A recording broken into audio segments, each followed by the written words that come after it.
جو ہے یہ جو سب سے امپورٹنٹ چیز اس کا تکون بنانا. ٹھیک ہے, آپ دیکھ رہے ہیں یہ ٹرائنگل پورا بالکل ایروپلین کی صرف آپ نے آپ کو, ہاں اگر ٹرائنگل آپ کا کمپلیٹ صحیح ہے تو آپ کے سموسے کبھی بھی ٹیڑھے میڑھے نہیں بنیں گے. ٹھیک ہے, ٹرائنگل تو گڑبڑ ہو جاتا ہے, ٹرائنگل گڑبڑ ہو سموسوں کا جاتی بھی ہے, لوگوں کا بھی ٹرائنگل غلط ہو جاتا ہے. تو یہ آپ نے اگر صحیح بنا لیا تو آپ کے سموسے, یہ دیکھیں پاکٹ بن گیا بالکل آرام ٹھیک. سے. تو نیچے والے حصے میں تھوڑے سے لئی, یعنی کہ جو میدا اور پانی ہوتا ہے اس کا لئی بنا کے لگا دیا آپ نے. اس میں تھوڑا اس طرح سے بہت زیادہ پش نہ کریں, زور نہ لگائیں. ٹھیک ہے, اور جب یہ ہو گیا فل, اس کے بعد آپ نے اوپر والے حصے پہ اس طرح سے لئی لگائی اور اسے ایسے کر کے آرام سے, یعنی کہ جب آپ کوئی چیز بنا رہے ہوتے ہیں نا تو اس میں جلد بازی کبھی نہ کریں. یہ دیکھیں بہت ہی خوبصورت سے سموسے آپ کے تیار ہو جائیں گے. ٹھیک ہے, اس کے یہ ہم بنا رہے ہیں. اس کے بعد میں جا رہا ہوں آنین رنگ. بہت سارے لوگوں نے جو افطار کی دعوت میں نا پکوڑے سموسے وغیرہ تو ہوتے ہیں, لیکن آنین رنگ میں نے کہا کہ یہ ضرور ہونا چاہیے, ایک نئی چیز. ٹھیک ہے, آنین رنگ کے لیے ایکسپیریمنٹ کرتے ہیں اور ہمیشہ وہ بہت ہی مزیدار. اس میں نے تھوڑا سا لال مرچ, تھوڑا سا ہلدی ملا کر اس کو ہم نے اس طرح سے مکس کر لیا. اس میں کیا ڈالا آپ نے گلزار صاحب؟ صرف لال مرچ اور ہلدی اور تھوڑا نمک تھوڑا سا ڈال دیا, اور تھوڑا سا موٹی رنگ کاٹنی ہے اس کی. ٹھیک ہے, اس کے بعد آپ نے کیا کرنا ہے, اس کو میدے پہ اس طرح سے ڈپ کرنا ہے, اور اس کے بعد آپ نے ایک پیالے میں انڈے کو پھینٹ کر رکھنا ہے, اور اسے میدے میں ڈپ کرنے کے بعد انڈے میں ڈپ کیا آپ نے. یہ دیکھیں اس طرح. ٹھیک ہے, بس سمپل میدے میں, ہاں میدے میں, اس کے بعد انڈا, اس کے بعد بریڈ کرم. بس یہ آپ کا بہترین سا آنین رنگ جو ہے یہ دیکھیں تیار ہو جائے گا. اس کو آپ فرائی کریں, یقین کریں بہت ہی مزیدار, بہت ہی ڈیلیشیس, بہت ہی آسانی سے. یہ میں لکھ بھی لیتی ہوں. اکثر جو ہے نا ہم ریسٹورینٹس وغیرہ میں جا کر کھا رہے ہوتے ہیں آنین, ہم سوچ رہے ہوتے ہیں پتہ نہیں انہوں نے کیا چیز ڈالی ہے. کچھ بھی نہیں ہوتا, سمپل چیز ہوتی ہے, اور لیکن بہت ہی ٹیسٹی ہوتا ہے یہ. تو اس دفعہ رمضان میں افطار کے دسترخوان میں اس کو اپنی زینت بنائیں, اور یہ میں اس کو تیار کر رہا ہوں. آپ پلیز کنٹینیو کیجیے گا. بہت پھر شکریہ. واپسی میں ڈرنک جو ہے جی بالکل ٹھیک ہے. ویسے آج میٹھے میں کیا بنا رہے ہیں آپ؟ میٹھا تو آج ڈرنک ہے. جی جی آواز بھائی, اچھا کل کا میٹھا آپ کو کیسا لگا؟ بہت اچھی کھیر تھی, اور آپ نے وہ جو کالے چنے اور قیمہ تھا, کیا کہنے, لطف آ گیا کھا کر, بہت ہی مزیدار تھے. Thank you G. بٹ وہ آپ کو ریپیٹ کرنا ہے, آپ نے 2-3 دن بعد پھر وہ بنانا. ٹھیک ہے ٹھیک ہے, بالکل. کہ بہت شکریہ. جی عباس بھائی, وہیں سے جہاں سے ہماری گفتگو ختم ہوئی تھی. میں سننے والوں کی خدمت میں یہ عرض کرنا چاہوں گا, بات ہو رہی تھی میتھی دانے پہ. اگر میتھی دانہ کی خصوصیات آپ کو پتہ چل جائیں تو آپ شاید حیران ہو جائیں. 1 مہینہ صرف میتھی دانہ اس طریقے سے پی کے دیکھیے جو طریقہ میں بتا رہا ہوں. رات کو 2 ٹی اسپون میتھی دانہ صاف پانی میں بھگو کے رکھ دیجئے, اور صبح نہار منہ وہ پانی پی لیجئے. آپ دیکھیں گے اس میں اینٹی آکسیڈنٹ بہت حیران کن طور پہ بہت زیادہ ہوتے ہیں. فائبر کمپاؤنڈز ایسے ہوتے ہیں جو بلڈ میں آپ کے شوگر کو مکس ہونے میں بہت تاخیر لگاتے ہیں. فوراً بلڈ میں شوگر مکس نہیں ہوتی. تو اس کے ایک تو یہ فائدہ ہے, اور پھر اس کے بعد جب آپ نے یہ پی لیا, دن بھر میں ایک ٹائم آپ 1 ٹی اسپون کے قریب میتھی دانہ پیسا ہوا وہ پھانک کر پانی ضرور پیجئے. اگر آپ رات کو بھگا کے اور صبح نہیں پی سکتے ہیں, اس کا دوسرا طریقہ یہ ہے کہ 1 ٹیبل اسپون صبح ناشتے کے بعد پسا ہوا آپ پھانک کر پانی پی لیجئے, اور رات کو ½ ٹی اسپون, تو بھی آپ کی شوگر حیرت انگیز طور پہ کنٹرول میں آ جائے گی. شوگر کا بہت گہرا تعلق معدے سے ہے. آپ کا معدہ کسی بھی حالت میں بد ہضمی کا شکار نہیں ہونا چاہیے. بہت ہی ایک اہم چیز بتا رہا ہوں, سفید رنگ کی پیاز, سفید رنگ کی پیاز کو اپنے کھانے کا جز بنا لیجئے. تھوڑی سی سفید والی جو پیاز, جس کو چائنا کی پیاز, چائنیز پیاز کہتے ہیں, چائنیز کھانوں میں ڈلتی ہے, سفید پیاز اور تھوڑا سا 1-2 لہسن کے پیسز, تھوڑا سا پودینہ, تھوڑی سی ادرک, یہ کاٹ کے رکھ لیجئے سلاد کی طرح سے, اور اس کو اپنے کھانے کے ساتھ کھائیے. اور روٹی پر, گھر میں جو بھی روٹی بنتی ہے آپ کے, چپاتی گندم کی کھائیں, گندم کی چھوڑ دیں گے تو بہت جلدی کنٹرول میں آئے گی. اگر آپ جو کی روٹی کھائیں گے یا باجرے کی روٹی کھائیں گے یا بیسن کی روٹی کھائیں گے. لیکن اگر آپ کہتے ہیں کہ نہیں مجھے گندم ہی کی روٹی کھانی ہے, مجھے پسند ہی یہی ہے, ساری زندگی یہی کھاتے آئے ہیں, تو آپ کیا کیجئے, اس پہ تھوڑا سا زیتون کا تیل لگا لیجئے روٹی بننے کے بعد. زیتون کا تیل جب آپ کے پیٹ میں جاتا ہے, آپ کے معدے سے, میرے مولا رسول خدا صلی اللہ علیہ وسلم نے فرمایا, آپ کے معدے سے ہر قسم کا مرض نکال کے باہر پھینک دیں. جزاک اللہ. کیا بات ہے. فرحان, میں نے میرے خیال میں سوالات کیا, آپ پوچھنا چاہیں گے فیرا سے یا میں پوچھوں؟ میں پوچھ لوں.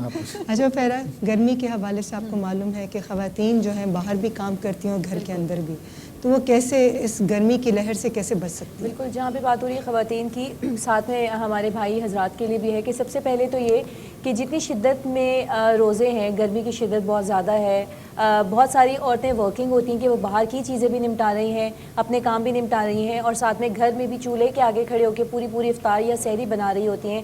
تو سب سے پہلے جو پرابلم ہوتی ہے وہ ڈی ہائیڈریشن کی ہو جاتی ہے.